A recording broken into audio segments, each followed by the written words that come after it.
Day and welcome to the Planning for Father's Day 2018 from the National Responsible Fatherhood Clearinghouse. As a reminder, today's conference is being recorded. At this time, I'd like to turn the conference over to Nigel Vann. Please go ahead, sir. Well, thank you very much, and good afternoon or good morning to those of you on the West Coast today. As you see, the full title of the webinar, it didn't all fit on the first slide, is Planning for Father's Day 2018, Tips and Resources from the National Responsible Fatherhood Clearinghouse. And that's exactly what we plan to do today. We're going to share various ideas and some new resources available from the Clearinghouse and the Ad Council that you can use as you plan local activities to celebrate this year's Father's Day and promote the importance of fathers in the lives of their children. It's only a month since we had our last webinar, so it's sort of interesting that we're doing it so close together here. And we've got one of the presenters who was on that webinar with us again today. So I'm just going to quickly move through, and for those of you who have not joined us before, I'll give you a quick overview of the National Responsible Fatherhood Clearinghouse. We are funded through the Department of Health and Human Services Administration for Children and Families Office of Family Assistance, and we provide resources for fathers, fatherhood programs, researchers and policymakers, and any other interested stakeholders. And this is just the information on our website, www.Fatherhood.gov. We've got a couple of links there that are two of our most popular links. You can go to the toolkit, the Responsible Fatherhood Toolkit for tips on starting fatherhood programs, working with fathers. And you can go to the webinars link for archives of all of our previous webinars, and you can find and this goes back to 2006 actually, and you can find the slides, the transcripts, various resources that are made available during the webinar. And for the more recent ones, you can also listen to an audio and video recording of the webinar. And today's webinar will be added to that in a few weeks' time. And that's our email address. For those of you who have not joined us in the last few months, that is a new email address, so please take note of that. And as always, we encourage fathers and practitioners to contact our helpline toll-free at 1-877-4DAD-411. We have trained mediators on that line. We can provide resources. We can provide connections to programs in local communities. So any questions, please call on that line. And as always, engage with us via Facebook or Twitter. And just a quick note about the screen that you're looking at. You'll see in the top left-hand box, there's a chat box there, and you can type in there and introduce yourselves, just chat among yourselves there. But if you do have a question for the presenters, and we'll get to questions at the end of the webinar, you'll see the Ask a Question box in the bottom right-hand corner of your screen, and we ask you to put questions for the presenters there, and then time permitting, we'll ask all those questions or some of those questions at the end of the webinar. Any questions that we don't get to, we will post responses to afterwards. And then you'll see a web links box in the bottom left-hand corner, and that's got the Fatherhood.gov website. And you also see there there's a link to the Ad Council Toolkit, and I encourage you to make note of that. The Ad Council are going to be explaining how that all works shortly. And then you can download various resources. You can download the full slide deck as a PDF. You can download a sample Fatherhood Proclamation, and you can download the bios and an example of a proclamation that was used in Atlanta. And we're going to explain more about those, but please, in particular, you might want to download the sample proclamation and the example from Atlanta there, because the slide, and when we talk about those, it's a bit hard to read all that if you're just reading the slide. So here's just a quick overview of the information that you are going to hear today. We're going to start, well, actually we're not going to start with the Ad Council. We're going to go to the Ad Council second, but they're going to give you an overview of their new Responsible Fatherhood Campaign Toolkit, and they'll show you some of the PSAs that are currently being broadcast, and you can download some printable materials from that toolkit website, and there's a lot of good things you can do from that, so you're going to learn a lot as we talk about that. And then we're going to give you some tips to think about publicize local fatherhood activities, and going to go over that Fatherhood Proclamation that I mentioned, and we're going to talk about social media and give you a brief look at some of the planned enhancements for the website. So here's who you're going to hear from today. We're going to start out with Kenny Braswell, who is the Executive Director of Fathers Incorporated, as well as the Project Director of the Clearinghouse.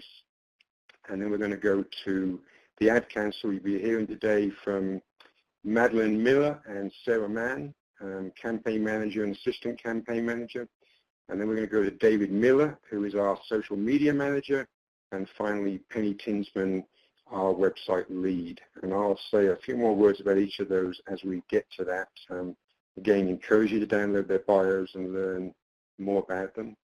And before I introduce Kenny, I'm just going to ask Enzo to bring up a quick poll question here. We do like to bring these poll questions up. We're going to ask you to have 4 today, just to see a little bit about what you're doing. So just briefly, is your program or organization planning any special activities for Father's Day this year? You can say yes, no, or not yet, but we're still thinking about this. So I'll just give you a few seconds to finish that.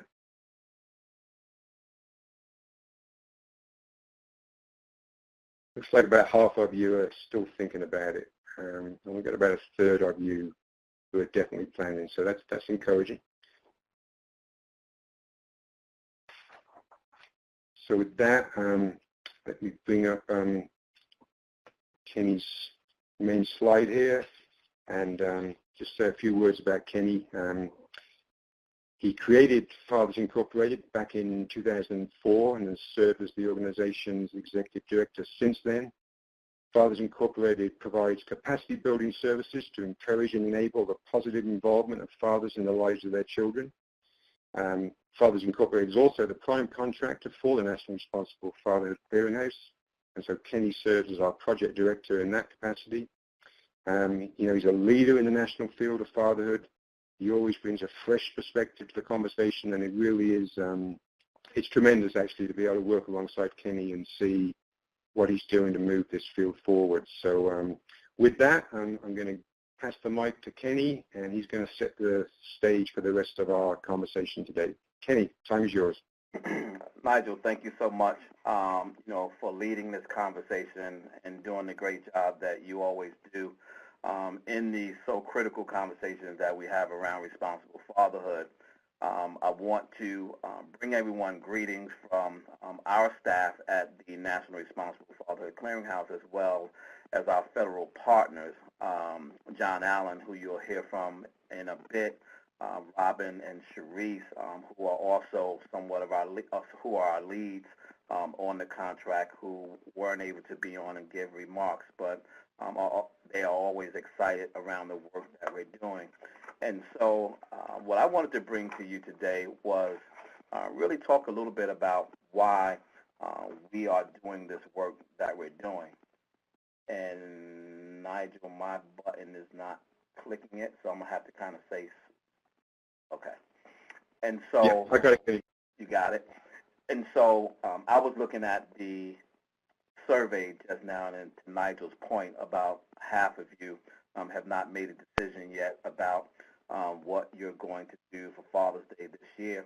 I see a lot of conversation taking place right now in the chat room, and I will say that if you're out there, let us know who you are and where you are, because we'd like for others to kind of know how broadly this conversation is around the country. And I know sometimes when you're doing this work in your own local jurisdiction, you can sometimes feel like you're by yourself.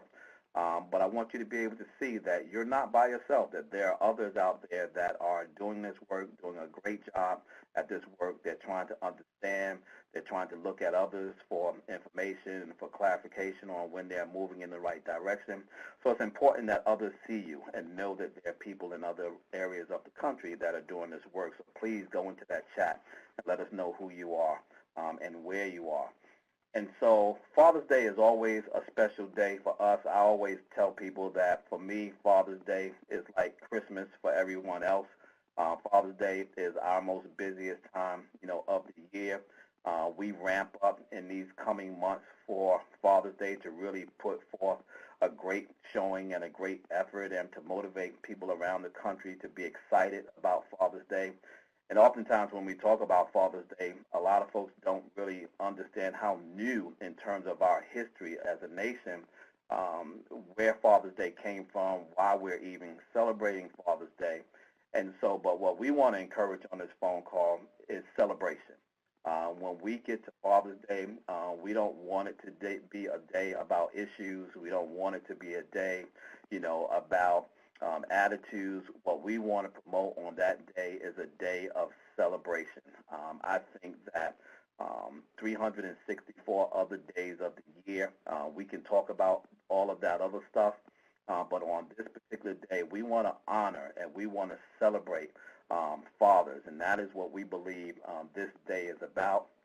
When you look at some of the history of Father's Day, it was first talked about in the United States in 1910 by Sonora Smart Dodd, who, after having a great dad in her life, decided that for years they had been celebrating Mother's Day, but there was no celebration for her dad. And she decided that she wanted to enact in her church a celebration of the fathers in her community. And that was somewhat what springboarded this conversation of fatherhood around the country. And as you can see, in 1966 was actually the first time that there was a proclamation out of the federal government to honor Father's Day.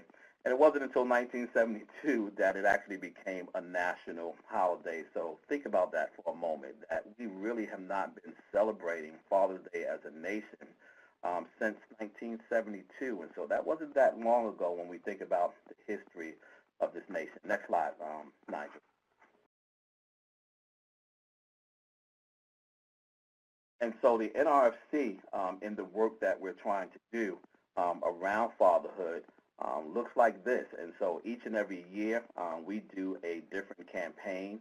We work with entities around the country, whether it is major movie studios, major sport entities, people who have particularly social media influence and other influences around the country that have like branding and really have a message that can celebrate and that can strengthen our conversation around fatherhood. As you can see here, this is one of our campaigns, I think, from a couple of years ago, where we were able to partner with Despicable Me, the Despicable Me series. You know that particular movie had a heavy fatherhood theme in it, and this was this helped us move the needle in the conversation around the country, around people connecting the work that we're doing with their own personal lives. And so, again, all of these PSAs and all of the things that we do are put out there to honor dads, to celebrate dads, to encourage dads. I often tell people when we're talking about dads, our children see our dads as superheroes. And superheroes need to be affirmed. There's a reason why Spider-Man is called amazing. There's a reason why the Hulk is called incredible. There's a reason why, other superheroes have a descriptor in front of who they are, because even superheroes need to be affirmed. And so while we don't want to say that fathers are the superhero or the only superhero, because we recognize that moms are super in their own ways, but the way that children see their parents, and in this conversation, the way they see their fathers, they see them as superheroes. And so superheroes have to be affirmed as well. Next slide, Nigel. And so one of the ways that you can celebrate Father's Day in your own local community is by getting your legislature, your local officials to come on board to actually celebrate by doing a proclamation. And I'm sure many of you have seen these proclamations. What we decided to do this year was to actually create a sample proclamation for you, and you can get this done by the mayors of your city, the governors of your state, legislatures. You can also get them done by your school boards. There's a whole bunch of entities in your community that actually does proclamations. And so if you look on the right-hand side, that is an actual sample of a proclamation that we did in Atlanta. Fathers Incorporated did in Atlanta last year for our National Real Dads Read Day. And so this one was actually done by the Atlanta City Council. And so you can see at the bottom that with the language there, that they all agree that the language around and the importance of fatherhood is important, and for us in Atlanta, for the entire City Council.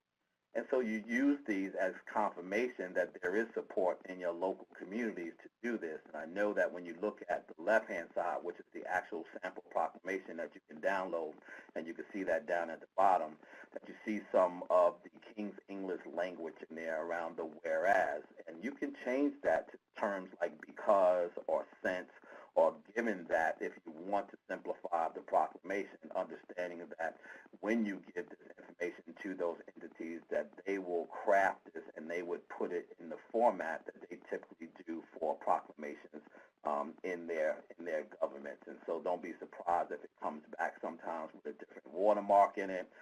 It looks a little different. Sometimes they'll add a line that's more specific to the work that they're doing, or maybe in support of what you're doing. So always be mindful that it may not come back exactly the way you send it in. Next slide, Nigel. And so lastly, before I close, I just want to kind of talk about these things quickly for those of you who are on the fence about planning. And so these are 5 tips that I believe are helpful for you in thinking about the things that you would like to do. Be mindful that on that day or for whatever event you're looking to plan, to make it father-focused but family-oriented. And what does that mean? That means to make the core of it, the reasoning for it, around fathers and the celebration of fathers. But you want to make it a family-oriented event because you want the family to celebrate dad. So when you're thinking about events, look at it from that vantage point. The second one is to be innovatively celebratory. And so what do I mean by that? Think outside the box. And so there's all these events that take place around the country that you could be familiar with, whether it's a daddy-daughter dance, dads and donuts, and those kinds of events. But really, based on where you are, what you do as an agency, think about something that's innovative and that's celebratory at the same time, and not box yourself to what everybody else is doing. Dads like innovation. They like different. They like projects. They like to use their hands. They like to be around their children. So where you can include children in the planning, that is also going to work, because our children have some great ideas sometimes about being around their dads, and where children can motivate dads to be engaged, you also want to add that element. In your community, also think about whatever it is you're going to create. Think about it as a tradition. Think about it as something that you want to start this year, but you want this to become an annual tradition in your community. And so if it's a daddy-daughter dance, and I'm not saying by no means not do it, but think about its long-term impact on the community, and how do you consistently bring fathers back to an event to understand that on this particular day, that we're going to be celebrating, and that this is a tradition. And again, I come back to the stay focused on fathers, because I know sometimes that we want to broaden the scope of who we want to speak to when it comes to fathers, and I understand very clearly the need to broaden it with respect to the fatherless issues that we have in our communities, and I believe that we should have those in conversation where it comes to uncles, and it comes to coaches, and it comes to clergy, and it comes to male caretakers, and all of those should be included in the plans. But even when you're using that language to broaden your bandwidth in terms of who you're celebrating, still make sure that the event that you're hosting is focused on the issue of fathers and on the issue of fatherhood. And as you can see on the right-hand side, another one of our campaigns that we did earlier on in our campaign nationally with the Lion King, and many of you know Mufasa and Simba, and our Take Time to Be a Dad Today campaign. And so those are 5 tips that I believe will help you get off of the fence. Nigel, we should probably do that poll again at the end of this webinar to see if I've convinced anybody to get off of the fence into yes, and see where they are. And so thank you so much. This is just a little bit. There's going to be so much more information for you. And if I don't talk to you before Father's Day, have a great Father's Day planning. Okay, thanks, Kenny. Yeah, and so that is a good idea. About if we've got time at the end, I'll have Enzo bring that first poll question back up. So you can see Kenny's contact email there. So if you do want to follow up with him, and if you have any specific questions that you'd like him to respond to at the end of the webinar, please put those in the Ask a Question box.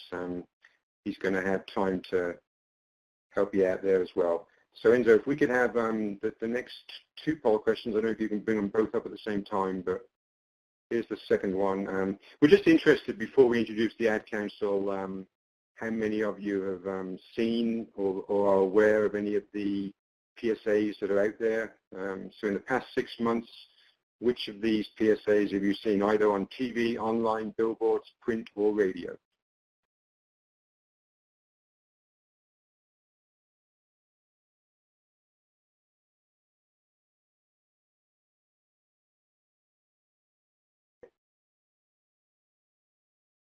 It looks like more than a third of you have seen the dad jokes.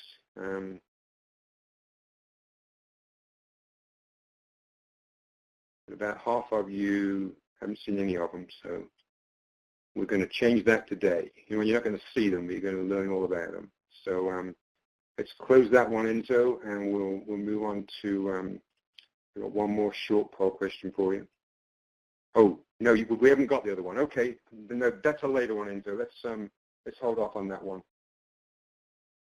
I think you got them the wrong way around, Enzo. Can you pull up number 4 quickly? There we go. We're just interested, before the Ad Council talk, have you or your organization ever used any of the PSAs in your work with fathers? I know a lot of people have talked about doing it. It's been a little bit hard because you can't customize the TV ads, but you can customize some of these written ones. So we think that's going to be pretty helpful today. Yeah, it looks like maybe 10 or 12% of you have used them, which is sort of what we expected, but we certainly hope to be able to increase that a little bit for you and give you some ways to, even if you can't customize the PSAs, you'll be able to encourage your local media to run some of these things. So thanks very much for that, Enzo, and now I'm going to move the slides up, and we'll bring up Madeline and Sarah here. So Madeline and Sarah, as you see, are the campaign manager and the assistant campaign manager, respectively, for the Ad Council. The Ad Council have been running the Responsible Fatherhood campaign for the National Responsible Fatherhood Clearinghouse since the inception of the Clearinghouse back in 2006. And as Kenny mentioned, there's been a lot of really cool public service announcements on TVs, on billboards. You know, you can be driving various places in the country and you'll see that billboard. And I know one of the most popular ones over the years has been the cheerleader one. That seems to be one that a lot of people have seen. Anyway, Madeline has been with the Ad Council since 2014, and Sarah has been there since 2015. Madeline oversees the day-to-day activities, and Sarah manages all aspects of the PSA development process for various Ad Council campaigns. They both work on the Responsible Fatherhood campaign as well as the Ending Hunger campaign.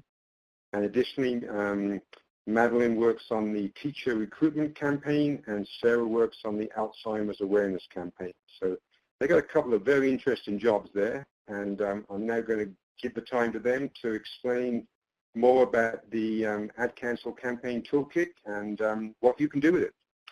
Madeline, Sarah, time is yours. Great. Thanks, Nigel.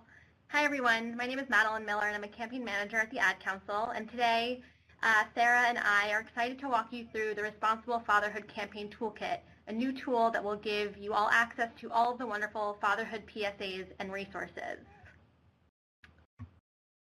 The toolkit is a microsite that houses Responsible Fatherhood campaign resources and offers free and easy access to the PSAs we've developed. As you can see here, we've outlined all the evergreen materials the toolkit provides, including how-tos for conducting local media outreach, customizable flyers, the Fatherhood Proclamation Kenny spoke to, and sample social copy. And as we create more content for the campaign, we plan to continue updating the toolkit with new materials. So this really is a tool you can use again and again, before, during, and after Father's Day. The toolkit can be accessed through a link which is now available on the Fatherhood.gov homepage, and you'll also see, as Nigel mentioned, that it's included in the web links available through the webinar. We encourage you to share the toolkit with your colleagues who may not have joined the webinar, as we really want everyone to use and have access to this great resource. The navigation of the toolkit is very simple and straightforward, and we're going to walk you through each of the 4 pages of the site so you know what information is available and how you can access it. We're excited to present this free resource to you so you can help amplify the campaign messaging amongst your own communities. This is what you'll see when you first land on the toolkit homepage. It's a welcome page that gives a brief overview of what you can find within the toolkit. As you scroll down the homepage, you'll see 2 ways to navigate the site. The first is through the top navigation, and the second is through the buttons within the purple boxes here. And throughout this walkthrough, we'll dig into each of these 4 sections. Finally, at the bottom of the homepage and across all pages, we've linked to the Fatherhood.gov social channels, including Facebook, Twitter, and the PSA videos, which live on the Ad Council YouTube channel. And we also have links to the HHS, ACF, and NRFC websites. So we'll start by visiting the campaign background section by clicking within the top navigation. Within this section, you'll first see an overview of the Dad Jokes campaign. We hope some of you are familiar with the campaign and had a chance to watch the PSAs. They're funny and endearing videos that highlight kids telling their favorite dad jokes, which they love because they come from Dad. The PSAs communicate to fathers that even the smallest moments can make the biggest difference in their children's lives. Here you'll find 3 really helpful resources. The first is a campaign fact sheet. This is a one-pager that provides general background on the fatherhood campaign, including the objective, the audience, and our latest creative, the Dad Jokes work. Next is an FAQ document, which answers some of the most frequently asked questions about the campaign. And lastly, the press release we distributed last August when the campaign first launched. As we do more press on behalf of the campaign, we'll be sure to post the latest press releases here as well. You'll also notice that each document has a download button beneath it, and this allows you to download the PDF to your computer. These buttons are all tagged with Google Analytics, which allows us to see the number of people who have downloaded these documents, as well as the number of people who have visited the site. This will give us an indication of how well the toolkit is performing, as well as how many users there have been. Next, we'll visit the PSA tab. Within this tab, there are 5 sections where we have previews of all of our Dad Jokes creative, including TV, billboards, digital banners, radio, and print assets. We're going to explore the TV section now. Here you'll find previews of all of the TV PSAs for the Dad Jokes campaign, which we have in a variety of links. While the toolkit allows you to preview all of the creative, to actually download any of the PSAs, we encourage you to visit PSA Central. This is the Ad Council's digital PSA library, where you can download all of our active PSAs. For instructions on how to use PSA Central, you'll find a link to a guide located both at the top of this page as well as on the left-hand side. We also have a helpful document in our local media outreach section, which Sarah will review in a minute. In this section, we also offer an embed code, which we've highlighted here in yellow, which you can copy and paste if you'd like to include the videos within websites or on social media. And lastly, at the bottom of this page, we've included a link to download our expiration date chart. Our PSAs use real people in them, and we need to pay them for their time, which gives us rights to use the videos for a certain period before we need to pay them again. Because of this, we need to keep tabs on how long the PSAs are in use and when they'll need to be renewed. Since we plan to renew the Dad Jokes PSAs, we'll update this chart with those new expiration dates in August. And now I'm going to turn it over to my colleague Sarah to talk you through the remainder of the toolkit. Great. Well, we're now going to move on to the local media outreach section of the toolkit by clicking within the top navigation. This page provides helpful resources for sharing the Responsible Fatherhood Media Campaign Toolkit with the local media. While the Ad Council has relationships with media companies at the national and local level, we encourage our partners to work with us at the local level to reach out to media decision makers who make the call to air our PSAs on their stations, who we call media gatekeepers. This community-level outreach is a great way to supplement Ad Council's efforts. With that background in mind, we'll now take you through the resources included on this page of the toolkit. The first document, found on the left-hand side, called How to Access PSAs, provides information about how downloading assets from PSA Central, Ad Council's digital library, which Madeline previously touched on. This document gives step-by-step instructions for how anyone can download PSAs. The second document included in the section, How to Get PSAs Placed, provides ideas for how people can conduct local outreach to media gatekeepers. For example, some of the steps we recommend taking include developing a relationship with media gatekeepers at stations and media outlets in your community, and finding ways to demonstrate the importance of the issue of responsible fatherhood, either through locally relevant statistics or by talking about events taking place in your area or your local organization. We've also included 3 customizable pre-designed flyers that anyone can download for use. We think these are a great resource to help promote a local event or activation. You'll see that we've included several different versions of the flyer in both English and Spanish, each using creative from our Dad Jokes works. The last resource included in this section is the downloadable sample NRFC Fatherhood Proclamation, which Kenny talked about earlier, as another way to promote the issue of responsible fatherhood in your communities. We'll now provide step-by-step instructions for how anyone can download the customizable flyers from this page. First, click the purple download button under the flyer you'd like to use. Once you click on the download button, the PowerPoint file should download to your web browser. Click on the PowerPoint file in your web browser, and the PowerPoint application should open on your desktop with the selected flyer file. Click on Enable Editing in the top right corner of your PowerPoint window so that you can edit the file. Now if you click into that text box, you should be able to, if you click into the purple text box, it's that rectangle at the bottom of the flyer, you can add in your desired text. We want to call out that this text box is the only section of the flyer that should be edited.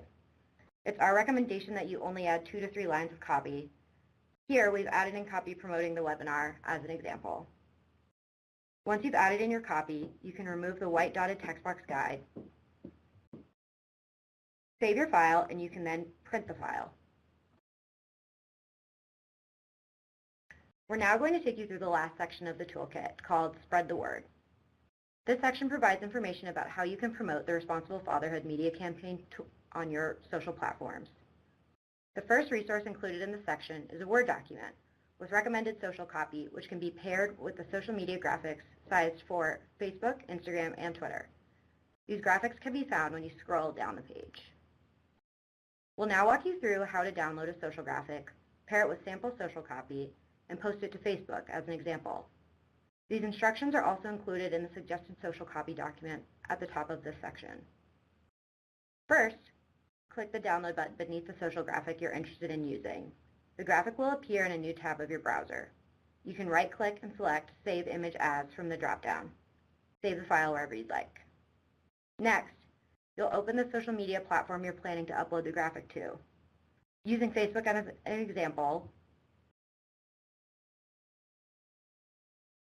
select photo, video from the list of options for posting onto your wall. Upload the social graphic that you've downloaded and pair it with social copy from our recommended social copy document. Once the graphic and copy are complete, select Post. You should now see your social graphic posted on your Facebook wall. Here, you'll see 2 example Facebook posts using 2 of the social graphics we offer paired with social social copy from the suggested social copy document. This concludes the capabilities overview of the Responsible Fatherhood Media Campaign Toolkit. Should there be any questions about the toolkit or about any of the information included on the site, please don't hesitate to reach out to either Madeline or myself at the Ad Council. We've included our contact information here at the end of our presentation. Thanks so much. Okay, well, thanks, Madeline and Sarah. And I certainly encourage you to make a note of those email addresses because I know we didn't have time to go through that as clearly as we would have liked to. But, you know, also make sure you click on the link to the Ad Council toolkit in the bottom left corner there and bookmark that on your computers, and then you'll be able to play around with that at your leisure and really sort of see how to do some of the fun things that Madeline and Sarah were talking about there. I wonder if I could just ask each of you, have you got a favorite dad joke that's one of the popular ones you'd like to share with us briefly? That was for Madeline and Sarah? Yeah, we have a couple good ones. Maybe we'll save those for the end. Okay, we'll save them for the end. Sounds good. Yeah. Okay. So our next presenter is going to be David Miller, who's going to talk about the social media and a way to boost a lot of these things. But first of all, Enzo, if we could have that social media question now. I think it was the one you had as number 3. And again, we're just interested in finding out what kind of social media formats your organization is using to promote your program services. So are you using Facebook, Twitter, Instagram, LinkedIn, Pinterest, or none of the above? So you can check as many boxes as is applicable. Looks like the vast majority are using Facebook, but not so many on Twitter and very few on Instagram. That's sort of where I'm sitting, I guess, but I'm an older citizen, so you young folk out there should be doing these other things as well. Quite a few people on LinkedIn. Twitter's coming up, okay. It looks like about a quarter of you aren't using any of them, but everybody else is doing something. And a lot of people are using Facebook. Okay, well, thank you very much. And that gives David a little bit of a peek into who he's talking to here. So let me just say a few words about David, and then I will give him the stage. So besides his role as social media manager for the Clearinghouse, David's involved in all sorts of things to improve the lives of children and their families. It always amazes me. Every time I'm around him, he's on the phone talking to somebody about something he's doing or he's going to do. He's developed curriculum materials and professional development modules to engage young men of color and their families. He's written a number of children's books, and his work was nominated for an Emmy in 2015 for his contribution to Get Home Safely, a short video that outlines steps for navigating police encounters. And I know he was very involved in Baltimore after the shooting there a few years ago in talking to young people about how to respond in those kind of situations. So anyway, David, share your wisdom about social media. I'm going to be listening closely. So ladies and gentlemen, good morning to some, good afternoon to others. Super excited. I want to thank Nigel and Kenny. Thank Sarah and Madeline from the Ad Council. My remarks will really focus on social media and to really begin to look at how we can help you guys understand the power of social media. A lot of times, you hear folks talking about a lot of negative things that occur on social media, but we are a living, breathing example of how to use social media to uplift responsible fatherhood, to talk about sensitive issues like child support, like co-parenting. And an additional step would be to look at how to promote events, whether it's Father's Day events, whether it's events, professional development for practitioners.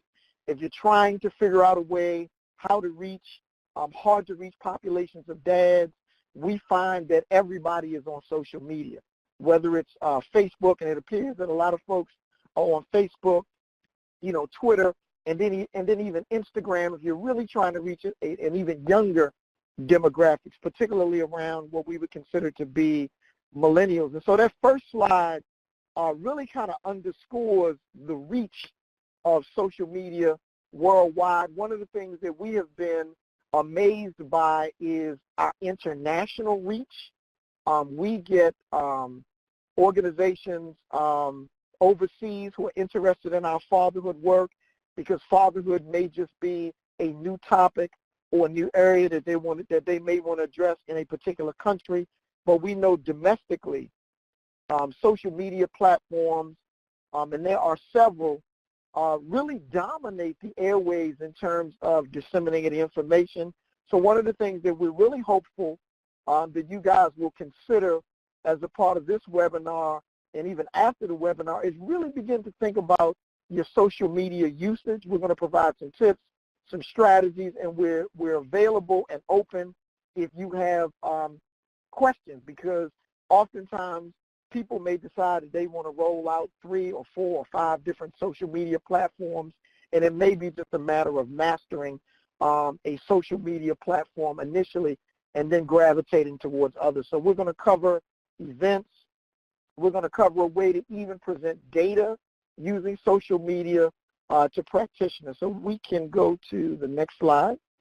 And so when we talk about, ladies and gentlemen, best practices in social media, we have outlined 4 key things that we want you to think about, and 4 key things that as we think about social media outreach, these are 4 critical things that we kind of uplift on a regular basis. And the first one is set measurable social media goals. One of the things that's really important when you begin to look at analytics, the analytics begin to tell you what your reach is, how many likes you get, how many comments you get, how many retweets you may get if you're on Twitter. And so being able to measure social media is really important.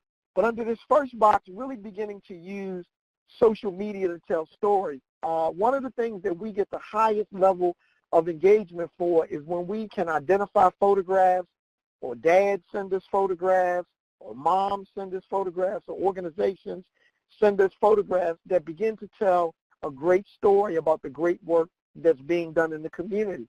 So if you are an organization working with fathers, providing direct service, and you have a warm and fuzzy story, if there's a dad in your program who has been able to make monumental strides, that is a great way to begin to tell a story using social media. And then that really transitions us into content quality over quantity. You see a lot of organizations will post 15 to 20 times a day, but one of the things that we're pretty clear about is having a strategy, developing a social media calendar, actually sitting down with your staff, maybe a half-an-hour briefing weekly to try to determine going into the next month what are some of the critical postings that we want to identify. It could be a spotlight on a dad and a family. It could be even a spotlight of a staff person within your organization that's doing phenomenal work, working with dads, and begin to integrate that information into your social media calendar. And then the goal is to, cut and paste from that social media calendar monthly, as well as there's always going to be articles. You can even do some Google searches around articles that are related to fathers and families. A lot of times we find stories that there could be somebody in the NBA who's having his first child, or Major League Baseball, or NASCAR, and those become great stories that the general public wants to read about in terms of this celebrity now, this big 300-pound football player who now has had his first child, and we may be able to find, a photograph of this dad with his child. So to the extent that we can really focus on content, you guys, content over quantity. And so having that social media calendar is a really great way to begin to tell the story. Second, choose the right social media network. It seems like a lot of you guys are on Facebook. We would encourage you to go to our Facebook page at Fatherhood.gov, because you'll begin to see a lot of the strategies and the tips that we use. Become a master of Facebook. And once you become a master of Facebook, then let's really jump into Twitter, Instagram, LinkedIn, or Pinterest. But I think that the goal is to maximize your time. As you all know, social media may seem like an additional job, but the return on the investments can be high, and really begin to think about how you can maximize your time, select your social media platforms wisely, and also, you guys, figure out if there's other staff within your agency that can help with some of the heavy lifting on the content side. For example, you may be responsible for doing the posting in your organization, but then maybe you can identify 2 or 3 other people who can help you identify rich content. Last but not least, on this particular slide, we talked a little earlier about analytics. Analytics are key. We really want to be able to focus on measurements and being able to look at trends weekly. What are the kinds of images? What are the kinds of videos? What are the kinds of articles that really create high levels of engagement, which would be, likes, comments, and also retweets. And so those are some of the things that we really take seriously when we look at analytics. So the next slide, always important, and I think the Ad Council talked about this in brief, always important to begin to look at developing customized flyers to promote events. And we have a couple of different examples of how to design customized flyers. One of the things that I would suggest to you is, if this is not your bailiwick, stay away from it. Identify someone in your organization who has a strong graphics background. We need colorful graphics. We need very profound images of fathers and children. We need diverse images of father and children. And we want images and messages that promote responsible fatherhood. And so to the extent that you can find someone in your organization, or maybe you can find a graduate student at one of the local universities who, as part of an internship, can be responsible for developing your customized flyers. Equally important to find someone in your organization who can edit. We've all run across flyers where someone didn't do a final copy edit. And so to the extent that someone in your organization has good editing skills, because we always want to make sure that there are no spelling mistakes, that we use high-resolution flyers, and that anything that we send out within our organizations are promoting responsible fatherhood. So the next slide, here are just some other customizable flyers. You guys may have seen some of these flyers. To our right is a flyer about dad jokes, and you notice we have the hashtag, we have partnering organizations, and we have the website. I can't tell you guys the number of times I've seen a flyer and there's no contact information. If somebody has forgot to add a hashtag, an email address, a phone number, a website, and then also the partnering or supporting organizations. Super important to always have a logo for organizations that are helping to partner with the effort, no matter how large, no matter how small. To your left, you see a flyer, customized flyer that for an event that occurred on April 11th in Jacksonville, Florida, as some of our work to really begin to address the opioid crisis in the United States. And so you see a flyer. We have 3 profound images of dads. You see contact information, where the event is going to be. You see the link, how you can register. You see social media links. And last but not least, you see the partnering organizations. Again, some best practices that we want to highlight. And again, we're going to be open for questions or commentary. You can shoot some of your questions in the chat box. Be engaging. Very important to be engaging. Think through, ladies and gentlemen, your social media strategy. I spend a tremendous amount of time thinking about content. And you will find that if you visit our social media platforms, our content runs the gamut. So we'll do research articles, we'll do the warm and fuzzy pictures and stories and ask critical questions. we may use we ask a lot of questions because asking a question elicits a response. So, for example, we may post a question, what advice would you give young fathers? And within, an hour, 90 minutes, 2 hours, we may have 15 to 20 comments from dads, from practitioners, and then the goal is to figure out a way to take those comments and repurpose them for a webinar or for future social media posting. Again, ask questions, encourage dialogue. We may do fill in the blank. A fill in the blank may be, what's the best advice you received about raising a daughter? And so we would literally pose that with the fill in the blank, and then people will respond. And again, that kind of critical information can be repurposed. There will be enough information through your social media platforms that you can repurpose. Have a posting strategy. We talked about that earlier. Create a weekly schedule. We really believe having a monthly strategy and a weekly strategy is really important. Do some experimentation with your participants to find out what works, what doesn't work, and that goes back to the analytics. The analytics will tell you what is working. Couple more pages that we have to get through. As it relates to Twitter, be responsive. Twitter is done at a rapid pace. If you do a Twitter chat, you probably need a couple of staff people to help you manage a Twitter chat because you may get 250, 300 responses relatively quickly, and so you need a couple people to be able to respond, to be able to provide commentary, and also to be able to provide additional resources as it relates to that commentary. Your hashtag allows you to archive information, so always use your hashtag.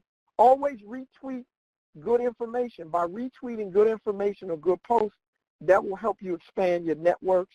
There are a couple of tools we use, Bitly, Buffer, and Hootsuite.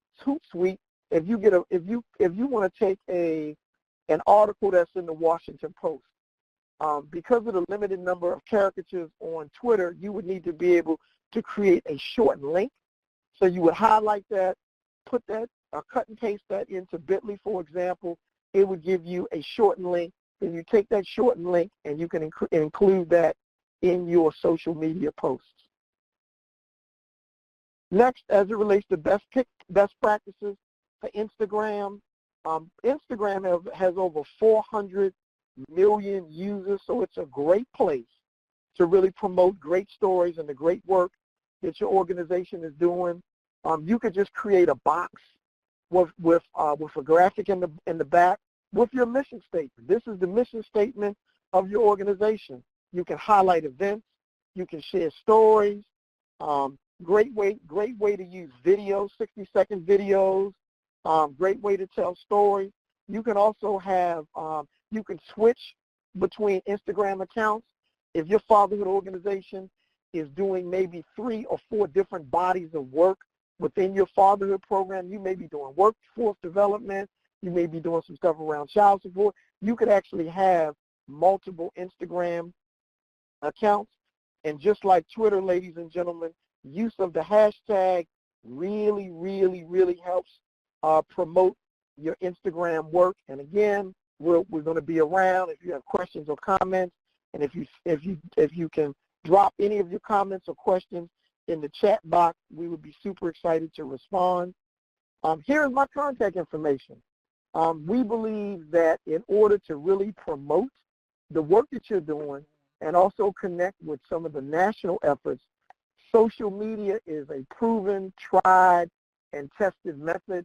I know some of us may be on the low technology, maybe some of us may be low tech in terms of our experience, but we find that if you just dive in, you work with your staff, you communicate with us at the National Responsible Fatherhood Clearinghouse. You send us a question, you say, I'm stuck on Instagram, my numbers are not moving, we'll be more than responsive. And so, ladies and gentlemen, super excited. We applaud you guys for taking time out to be a part of this webinar, and we hope to connect with you on social media. Thanks a lot.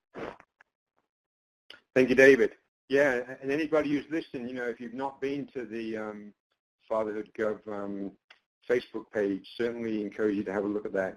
David does a really good job of managing that, and it's amazing sometimes to see, he'll post just a simple question and the amount of responses you get to that. It really is encouraging of how many people are out there focused on this issue. I'd also like to draw your attention to comment that Kenny put in the chat box a little while ago to remind you that if you've got any events that are going on locally, if you can send those to us, we can we can see if we can include those on our event page, or at least give you some advice on how you can promote them locally. So again, as everybody's saying, we encourage you to send us questions, send us information, and we're really more than happy to partner and help you get some of these things done. So with that, I'm going to move us on to our final presenter, Ms. Penny Tinsman, who is the website lead for us at the National Responsible Fatherhood Clearinghouse. Penny has got more than 20 years experience in training and technical assistance, meeting coordination and research in the fields of family strengthening, which of course includes responsible fatherhood and healthy marriage, TANF, substance abuse treatment and prevention, victim services, and mental health. Besides her role as the website lead for the Clearinghouse, she also manages several multi-million-dollar contracts, and she coordinates a family violence prevention advisory panel for the National Resource Center for Healthy Marriage and Families. And we're very proud of our Fatherhood.gov website, but we are planning a refresh to just change a little bit of the way it looks and works. And so Penny's going to tell us all about that. Penny. Thanks, Nigel. Good afternoon, or whatever it is for you, wherever you may be today. It's my pleasure to be able to talk a little bit to you about Fatherhood.gov. And I think really going after Madeline and Sarah, Kenny, and David, I'm able to hopefully bring together a little bit of a focal point for finding most of the materials that have already been discussed today. The Fatherhood.gov is, we like to say it's not your typical .gov. It's not like, the CDC.gov. This is a place that a site that folks can go to be able to, if you're a practitioner, you'll be able to get information about working directly with fathers. If you are a dad, and you're looking for advice on what to do with your kids, that useful, practical information is available on Fatherhood.gov. We also have up-to-date resources and the leading research that is updated constantly to our library, as well as we are operating blogs. Coming up, we're having several blogs for the Fatherhood Week, the week preceding Father's Day. And we want to make sure that the website is really doing the best job that it can. David mentioned analytics for social media. We also use web analytics to make sure that we are hitting the sweet spot for folks who are coming to our website. We want to make sure that the information, the way it's provided, is efficient for the user, that it's not intimidating, that the information is easily found. If you come to the website and you want to be able to, as I mentioned, find the PSAs that the Ad Council folks mentioned earlier, they're there. So we want them to be easily found. So we're looking to make sure that the website is friendly, efficient, and that all information is accessible to you, whomever you may be, when you come to Fatherhood.gov. Our refresh is really intended specifically to increase the visibility of fatherhood and in the overall clearinghouse nationwide. We're really focusing on focusing on some dad-friendly. That's what I call it, the dad-friendly aspect that allows us to capture the attention of the audience, but also hold their attention. For example, I talked about web analytics just a minute ago. If we're looking and we see that we have a lot of hits on our homepage, that means people are driven to the homepage, be it from social media, from a Google search, whatever the case may be, but they go no further than the homepage, then we're not doing something right. Now, there's going to be the users that do that, but there's going to be lots of users that are coming to the site for a specific reason, and we want to make sure that as they click through the site, they're getting the information that they need in the best possible way and the easiest way that they can. Excuse me. We're also trying to make sure that the information, while it may be father-friendly, it's also practitioner-friendly and practical.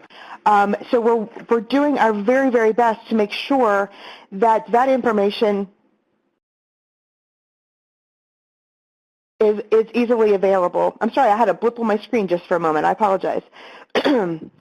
So one of the goals of the refresh is to improve the site navigation, how the information is organized. We're doing a large effort on our library to make sure that the resources in our library are organized in a way that makes sense, as well as it says there is resource identification, making the user able to find what they need, to identify the resources that are available, and to be able to download those or use those. As David, excuse me, and Madeline and Sarah mentioned earlier, the PSAs, the PSA toolkit that Sarah and Madeline previewed for you is available on Fatherhood.gov. We also have available the dad jokes. So for the pretty large group of you who haven't seen dad jokes or viewed any of the other PSAs, they're all available on Fatherhood.gov. The dad jokes are so cute. So I recommend that you, if you just need a smile, those are great. But everything's available there at Fatherhood.gov. Also, at Fatherhood.gov are easy access points for the social media. There's the link to Facebook, LinkedIn, Twitter, whatever maybe is on the homepage of Fatherhood.gov if you have not already joined up for those. As I mentioned, who are the primary audiences? We talked about the practitioners and the fathers. So we're really looking here for a way to make the website for Fatherhood.gov to be the go-to place for fathers when they're thinking about if they have issues. Do they need information about child support? Do they need information about activities to do with their kids after school or on the weekends? All that information can be accessed on Fatherhood.gov. If they need support and they need it to go past, we have our 1-800 number that they certainly can contact, but there's also state information available. Where can I, if I live in West Virginia, where can I go to receive services? They also may be dealing with practical life issues, specifically low income, low resources, and the main purpose for the refresh of the homepage, which is what we're discussing right now, is to make it friendly for everybody, for dads, and just to be able to get to the website, be able to find the information, and to easily get the resources that you might need. We also are very focused on the practitioners, those who are on the call today. Many of you probably come to the website looking for research, the up-to-date research or products. You may come to looking for the PSA toolkit, which is great. Looking for how to get to Facebook or Twitter. That's what we're there for. We want to be a bad example, like maybe a one-stop shop when you need to come in and find the information that you need to best serve your fathers and your families. We want to be that one place, that one stop where you can come and do that. So we've been listening very closely and watching the web analytics to see what's the best thing to do for the website refresh. You'll notice that all of my slides were very heavy in text, and not in pictures. That's because we want you to stay tuned for the new Fatherhood.gov refresh. It will be launched prior to Father's Day, and we hope that it is the refresh provides you with the information in a way that that helps you do your job better. We look forward to receiving information back from you. Feedback back from you is always great. If you want, you can look to, this is my information right here. If you have specific information after you see the new website, please let me know, and I appreciate all of your information and your feedback. So thank you so much. Again, it's been my pleasure to present a little bit of information about the website and to tease a little bit about the new refresh. So Nigel, back to you. Well, thank you very much, Penny. Yeah, and we hope you're getting teased. So, and as you do see the refresh and, you know, spend time on the website, you know, I know I keep saying this, but if you have any feedback to us on the site, you know, anything you'd like about it or information that's not there that you'd like to see there, then we really, really encourage you to send that to us. And so if you've got any questions for the presenters, then now's the time to get them in that Ask a Question box. I do have a few questions here. So Kenny, if I could go to you first. I'm just wondering if you could perhaps talk folks through a little bit how you worked with people in Atlanta to get that Father Proclamation that you have shared there in the downloadable resources. Okay. You know, I think that, you know, we've done proclamations. You know, we've done national ones, we've done one at the state level, and we've done them at the city level. Each of those entities have a process. Many times you can find out what that process is online, whether it is from your mayor, whether it is from your common council, your school board, senator, or representative. If you go to their page, you should be able to find whatever their process is. The other thing to keep in mind is that there is oftentimes a timetable in order to get it back by the time that you need it. Now, for those of you who have special relationships with those individuals, you can sometimes get those things moved very quickly. But as you can see with the sample one that we got in Atlanta, that proclamation, because it was the city council, actually had to go through the hands of each council member in the city of Atlanta if they weren't at the council meeting. And so I would suggest that if you're going to do this, to go to the websites, whether it is at the city level, your town level, the state level, and look at what the process is. Make a phone call to them and let them know that you're coming through, so that they can actually be on the lookout for what it is you're going to do. And some of them, if you're having an event, also add into that conversation that if you're having an event that you actually want that proclamation to be read at, to actually see if that individual will actually come and read that proclamation or send a representative of their office. It always lends a nice touch at an event if you can show that level of support for what it is you're doing. Well, thanks, Kenny. Yeah. David, in terms of some of the social media posts that you put up on Facebook lately, can you give an example of one that really generated a strong conversation? Sure, Nigel. Advice that you would give young dads, anything related to young dads, co-parenting, which we know can be a very difficult topical area to navigate, you know, elicits a lot of responses. Probably about a month ago, we posted a question around what would be some good places to find lawyers for a child support or visitation case if you can't hire a private attorney. So that elicited a great deal of responses as well. Interesting. Okay, thanks. So let me go to Madeline and Sarah, and I've got a question for you about ways in which local programs could work with their local media. You know, if they wanted to get one of the PSAs on their local television or get something in the paper or get a billboard up, where would they start? How would they do that?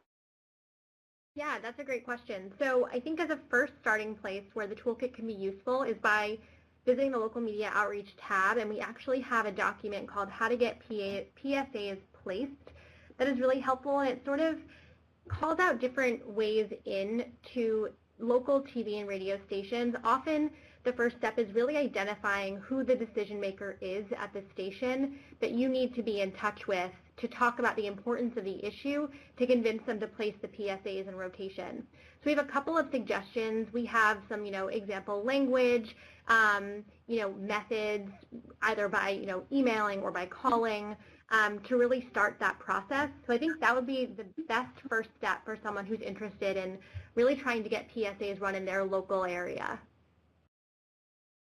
So if they want to talk to a TV station, who should they talk to? What kind of, what level of person are they going to first start with, probably? Yeah, so it does vary station by station. We tend to call them PSA or media gatekeepers. They're the people who make the decisions about what to place in rotation. So they could have a variety of titles, and so it's important to sort of build the relationship with that local station on an individual basis to understand, how they operate and who the best person is to contact. So it's not necessarily a one-size-fits-all, but I think if you, reach out and ask for the person who is responsible for placing these types of PSAs in rotation, they should be able to direct you to the right person to speak with. Okay. And just one more, and this is a slightly off topic, I think, but if people want to get some local publicity in their newspaper, what's a good way of going about that? Is there anything you can address? I think in terms of PR and earned media in that sense, what we hear from our PR team, and again, that's more of a PR-related question than necessarily a media or a PSA placement question, would be really to have a hook. So a reason why that newspaper should care about fatherhood involvement at this time. So if you have a really strong reason and a really strong hook that ties into what the newspaper is interested in, which if it's a local newspaper will likely be the needs and interests of their community, making sure that you have a strong reasoning or strong justification for why responsible fatherhood is important to their community now is probably a really good starting point before making contact or doing outreach. Great. Okay. Thank you. Yeah. I've got a question here. I'm not sure I quite understand this question, but someone's asked, have there been any national organizations that have been very receptive to collaboration with fatherhood organizations that might have a local office? So I take that to mean, if any of the presenters have got any thoughts on any national organization, so that's really beyond the Clearinghouse or Fathers Incorporated, I guess, that might be able to work with local fatherhood programs to help with publicity. There's a couple of different ways that you can go in collaborating with folks around national organizations that have local presence. The one that I could think off the top of my head right now, because we are in the federal space, is Head Start. And so Head Start has a huge emphasis right now on fatherhood in their Head Start programs. They have a mandate from the top to engage their Head Start agencies in some sort of fatherhood work throughout the year. So they are somewhat conscious every year at their national conference. There is a robust conversation of fatherhood. The other organization is the National Healthy Start Association. Many of your communities also have Healthy Start agencies. They also have a fatherhood mandate at the national level to do more around fatherhood at the local level. The PTA for years have encouraged male engagement in PTA. It was the past president, but they still have a mandate to include fathers in PTA around the country, so you might want to look at them as well. And the other one, and I know this could be a little, you have to kind of figure and navigate the space a little bit with respect to how you, excuse me, couch the conversation, and that's your local child support office. I know I said earlier that you want this to be celebratory, but where you can engage them in a way that they can become a resource for you, given that Father's Day is where you want to elevate your conversation. Use the day, and I know a lot of what we've talked about today is using Father's Day as a way to celebrate, honor, and promote Father's Day. But use the period, and when I refer to period, the period that follows the day after Mother's Day, up until Father's Day. All ears around the country at that point is focused on Father's Day. It lends a great moment for you to have meetings with people, to talk about Father's Day, to create relationships, collaborations. From the media perspective, at that point, they are now looking for stories. And so someone asked a question earlier about how do you reach that level of media. The best kinds of hooks for those media is local feel-good stories, dads who are doing something extraordinary or doing the fuzzy and warm stories. Connect those conversations to the national effort. That's what's going to get you in the door. That's the great thing about the relationship with the National Responsible Fatherhood Clearinghouse in this space, because you're walking in with a message that's already been proven, that's already been done. All you have to get them to do for you is localize it. And so maximize that period, that somewhat 20 or 23 days between the day after Mother's Day and Father's Day to really garner as many relationships you can and collaborations to elevate the conversation of fatherhood in your local community. Yeah, great, Kenny. Thanks. Yeah. And, Nigel. I know. Yes, David. Go ahead. Go on. Oh, excuse me. I just wanted to add really quickly to the question about how do you garner local media. Do your press release, because, that's sort of the traditional way. Do your press release, email, fax it to print media, radio, television. But you'll find an even faster way and to get a higher response is to go on to Google and find the Twitter handle. Most major media outlets and local media outlets are involved in some sort of social media. Include their handle in whatever you send out about your event or a great story, and I guarantee you will increase the likelihood that you get local media by using social media. I really don't even think a lot of the media outlets read the traditional press releases anymore. I think we still send them, but social media is going to be a tremendous asset for those of you who have local events, have great stories, have spotlights and profiles that you want to highlight. Use social media. That's great, David. Thanks. Yeah. I mean, I certainly see that. It seems like an awful lot of articles you see in the newspaper nowadays, they're reporting on what people are tweeting, right? So, and actually, I was about to mention James Murray, who I see is now giving you a lot of information in the chat box. James is with the Federal Office of Child Support, and so if you have any issues, communicating with your local child support office or state child support office, James is your man. I mean, he can help you connect to them and have the conversation about the importance of working with fathers to improve things for everybody involved in the family there. So certainly encourage you to get in touch with James. And if you need his contact information, you can either email Kenny at the email you see on the screen, or you can email us at help@fatherhood.gov.info. I do want to go to the Ad Council because we were promised a couple of jokes. I'm also going to go to John Allen from the Office of Family Assistance for a few words, and I'm going to give each of the speakers a chance for a final thought. But before we do that, I'm just wondering, Enzo, are we able to bring up that first poll question again, just to see if people want to respond any differently? Yeah, so I know Kenny's interested to see here how many of you might now be thinking about doing this if you weren't before.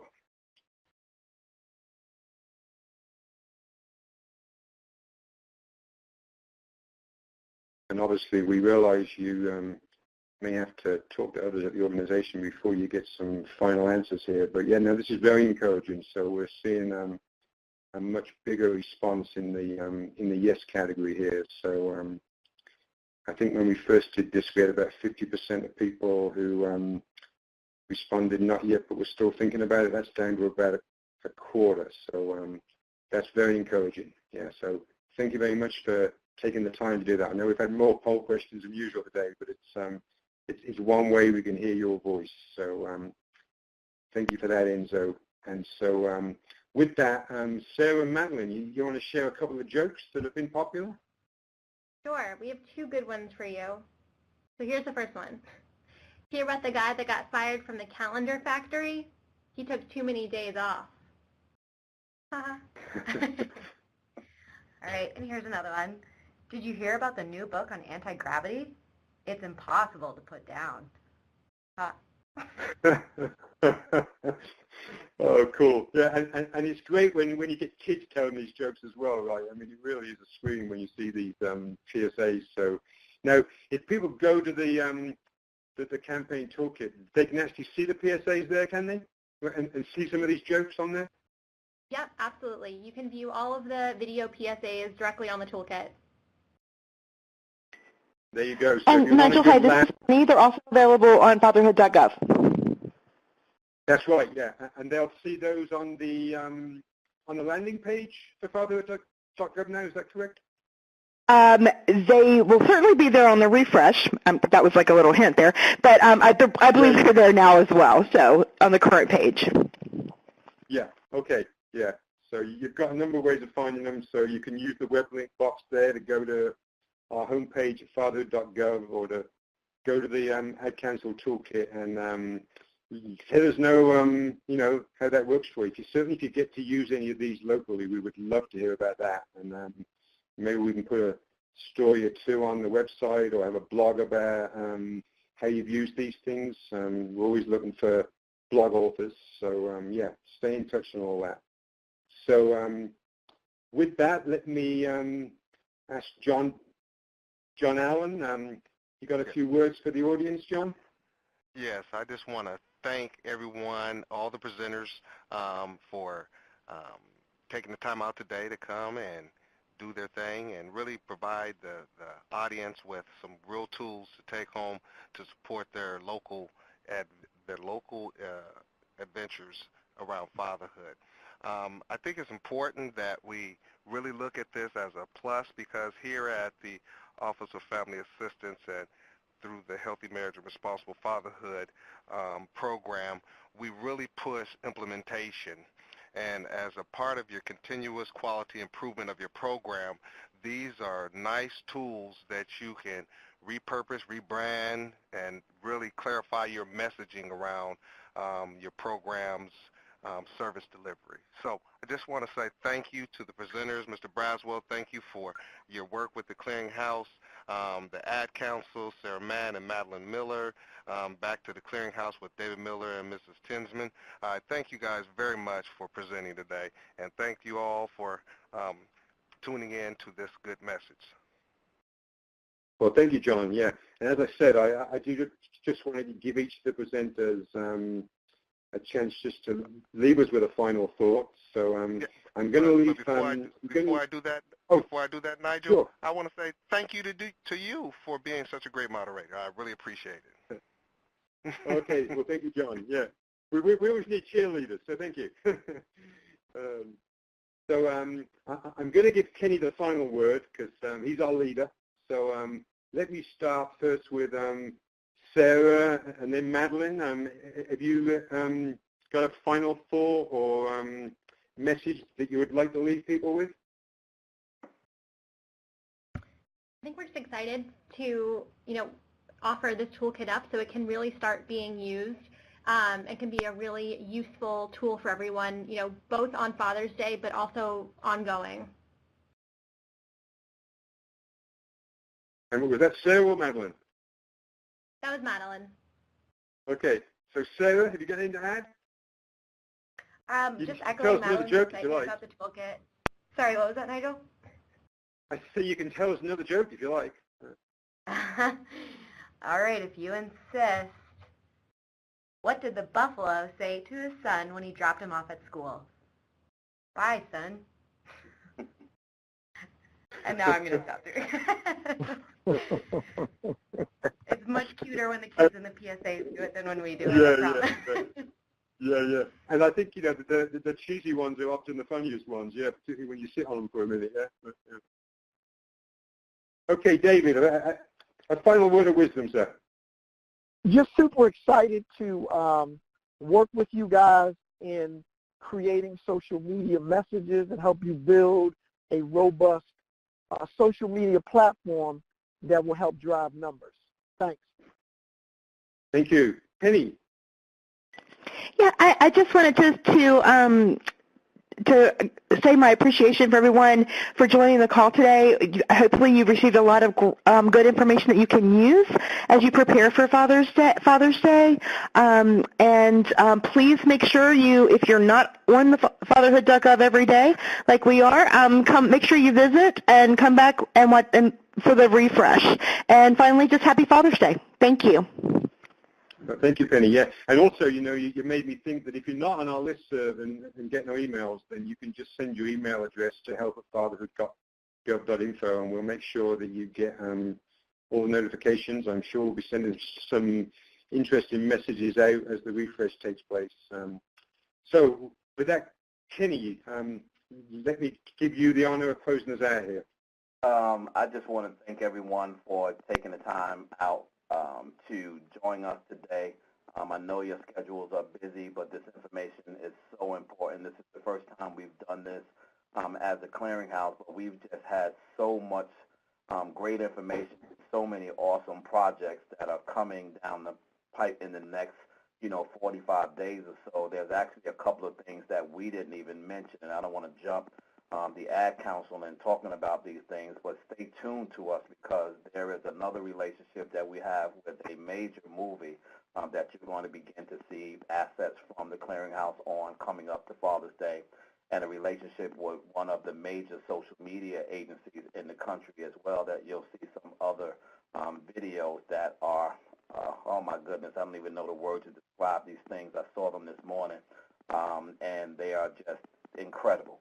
And so I will say this as well. There are two entities that I kind of forgot when I was talking about national folks coming down to the local level. The other one is HUD. And so HUD also has a fatherhood mandate and a fatherhood program, and they are also doing work throughout their housing authorities throughout the country, and they do activities in their housing authorities on Father's Day. So touch base with your local housing authority in your city. And the other one is the school district. And now the school district can be a little difficult because in the South, where schools are over at the end of May, fathers kind of lose out because by the time June comes around, schools are closed.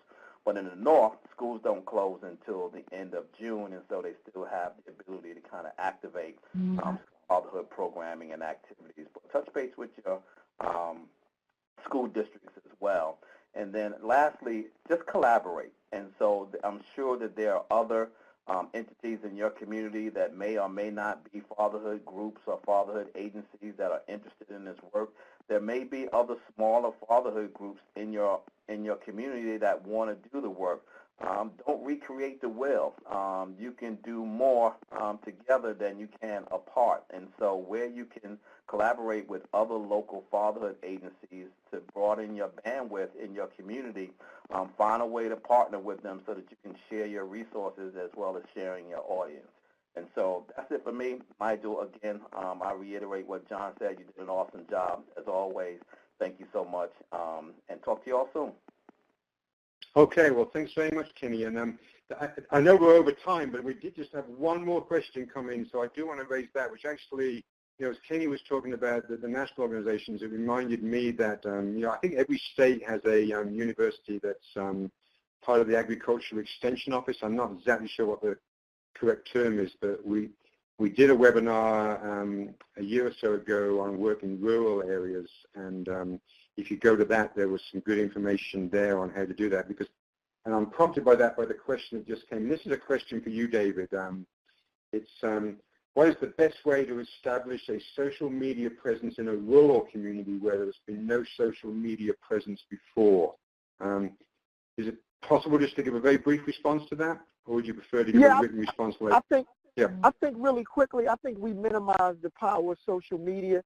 And even if you're in a rural community, folks are on social media. We may not have, that's probably one of the best ways to really engage folks in rural communities, because folks are using smartphones. And so if they have smartphones, they're probably on social media platforms, but I don't think that we have acknowledged it, and I don't think that we've even talked to folks in our programs to identify what media platforms, social media platforms they use. And, David, I want to add to that because I saw a statistic the other day. I did a presentation on social media, and one of the statistics that I saw that 7 out of 10 individuals in the U.S. above the age of 18 is using some mechanism of social media.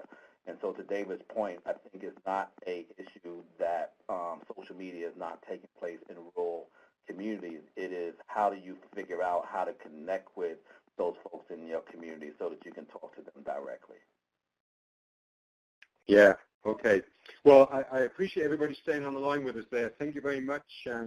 You are going to see a pop-up for or maybe it comes as an email, I forget, but you're going to get a request to complete an evaluation survey on this. So if you do that, we really appreciate it. We always like getting your feedback. So we'll catch you all next time, and everyone have a happy and wonderful Father's Day when you get there. So thank you very much for your time today, and we'll bid you farewell. Thank you. And that concludes today's webinar. Thank you for your participation. You may now disconnect.